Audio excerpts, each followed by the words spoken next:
நேயர்கள் அனைவரையும் உங்கள் தாயக காற்று வானொலி சேவையின் வழியாக மும்மத சங்கமம் என்ற நிகழ்வினூடாக இறைவனின் குரலை ஒலிக்கச் செய்வதில் நாங்கள் பெருமகிழ்ச்சி கொள்கிறோம்.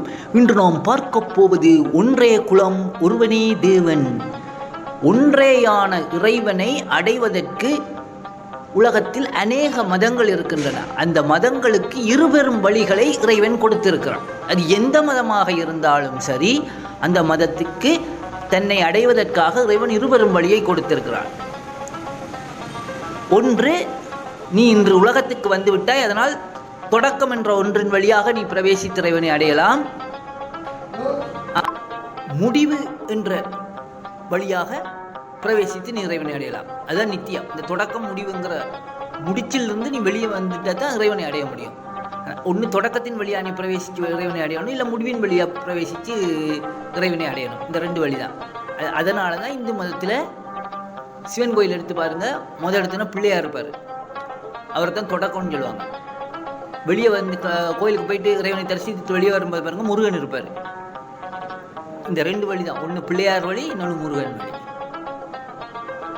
இந்த வழி தான் உலகத்தில் எல்லா மதங்கள்லையும் இருக்கின்றன. ஏன் என்று சொன்னால், உங்களுக்கு சந்தேகம் இருக்கும். நீங்கள் பாருங்கள், பிள்ளையார் அவர் தான் தொடக்கம். எதை ஆரம்பித்தாலும் பிள்ளையார் வச்சு தான் தொடங்குவாங்க. அதனால தான் ஒரு கணிதத்தின் அடிப்படையில் பார்த்தீங்கன்னா ஒன்று தொடக்கம். அதனால தான் பிள்ளையார் முதல் எடுத்துன்னு சொல்லுவாங்க. முடிவுன்னா என்ன சொல்லுவோம்? 9ஆம் நம்பர் முடிவு. அப்புறம் பழையபடி 10 வந்து அப்படி மாறி மாறி வரும். ஆனால் 1 to 9, இந்த 9ங்கிறது என்னென்ன இலக்கம்? அதுதான் செவ்வாய்க்குரியதும்பாங்க, முருகப்பெருமானுக்குரியது. செவ்வாயினுடைய அதிபதி முருகன். அதனால தான் தொடக்கம் முடிவு, இந்த ரெண்டு வழியில தான் நீ இறைவனை அடையணும். எப்படி வேணாலும் அடையலாம். ஏன் மற்ற மதங்கள் எப்படி சொல்லி இருக்கின்றன என்றால், ஆபிரகாமிய மதங்கள், கிறிஸ்தவம், இஸ்லாம், யூதம் இதெல்லாம் சேர்ந்ததான் ஆபிரகாமிய மதங்கள். ஏன்னா ஆபிரகாம் என்பவர் மூலம்தான் இந்த மதங்கள் உண்டாச்சு. அவரைத்தான் தந்தையாக வச்சிருக்காங்க. அதனால இந்த மதங்கள் எல்லாம் ஆபிரகாமிய மதங்கள்.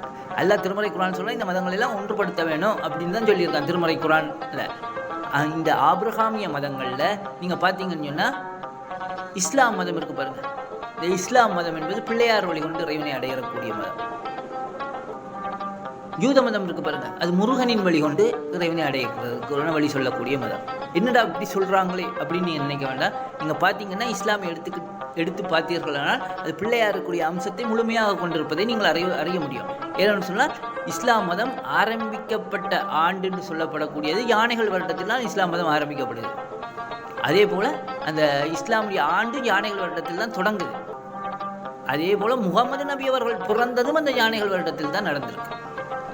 அதே போல முகமது நபி அவர்கள் மிராஜ் பயணம் என்ற ஒரு பயணத்துக்காக இறைவனை தரிசிப்பதற்காக செல்கிறார்.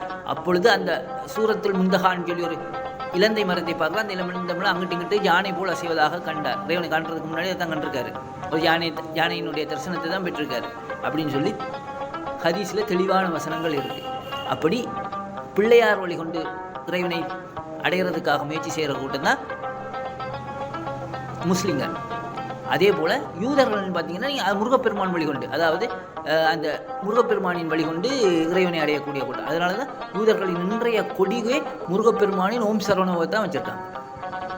இந்த ரெண்டு வழியில தான் இறைவனை அடைய முடியும். ஏன்னா நீ இந்த உலகத்துக்குள்ள வந்துட்ட, தொடக்க முடிவு உடையில வந்து மாட்டிக்கிட்டு நிற்க.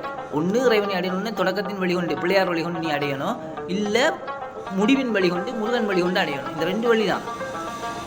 இந்த இருபெரும் வழிகளில் நீ எப்படி வேணாலும் அடையலாம். ஏன்னா இறைவனுடைய படைப்பு எல்லாத்தையும் படைச்சவன் அவன் தான். எல்லா சுழற்சியும் இந்த 1 to 9க்குள்ளே வந்துடும்.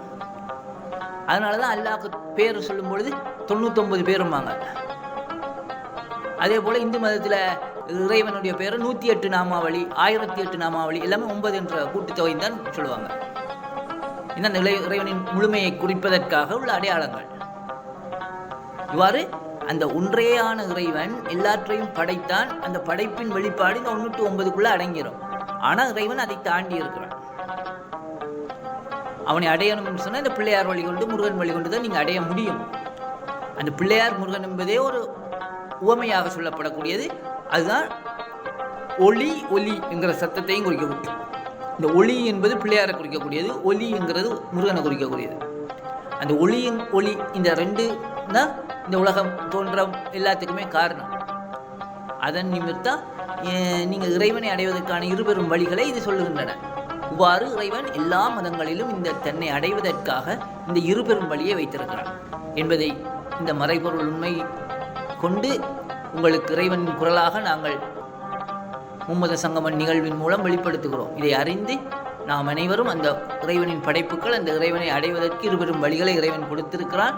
அதன் மூலம் நாம் இறைவனை அடைந்து நித்தியமான வாழ்வை பெறுவதற்கு இறைவன் ஆசீர்வதிக்கும். ஏனென்றால் நித்திய வாழ்வை அடைவது தான் எல்லா மதங்களும் சொல்லக்கூடிய உண்மை. அமரத்தன்மையை அணிக்கிரகித்திடுவாய் நீ, அமரத்தன்மையை பெறணும் மனிதன் சாகாத நிலைமை. அதுதான் இஸ்லாமும் சொல்லுது.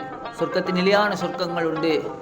அதே போல பைபிளும் சொல்லுது, அங்கே மரணம் பிரவேசிப்பதில்லை, அவர்கள் நிரந்தரமாக இருப்பார்கள், நித்திய ஜீவனை அளிப்பேன் என்பதை நான் உங்களுக்கு செய்யும் வாக்கு தத்துவம் ஜேசஸ் தெளிவாக சொல்கிறார். இவ்வாறு அந்த நித்தியத்தை நாம் பெற்றுக்கொள்ள வேண்டுமென்றால் இந்த 1 to 9 அதாவது தொடக்க முடிவுங்கிற சக்கரத்திலிருந்து நீங்கள் வெளிவந்து இறைவனை அடைந்தால் நீங்கள் நித்தியத்தை பெற்று உய்யலாம் என்பதை இந்த நிகழ்வின் மூலம் நாங்கள் உங்களுக்கு வெளிப்படுத்துகிறோம். இதை அறிந்து நாம் அனைவரும் ஒன்றுபட்டு நின்று அந்த இறைவனிடம் பூர்ண சரணாகதி அடைந்து நாம் அனைவரும் அமரத்தன்மையுடன் வாழ அந்த இறைவன் எல்லோரையும் ஆசீர்வதிக்கட்டும்.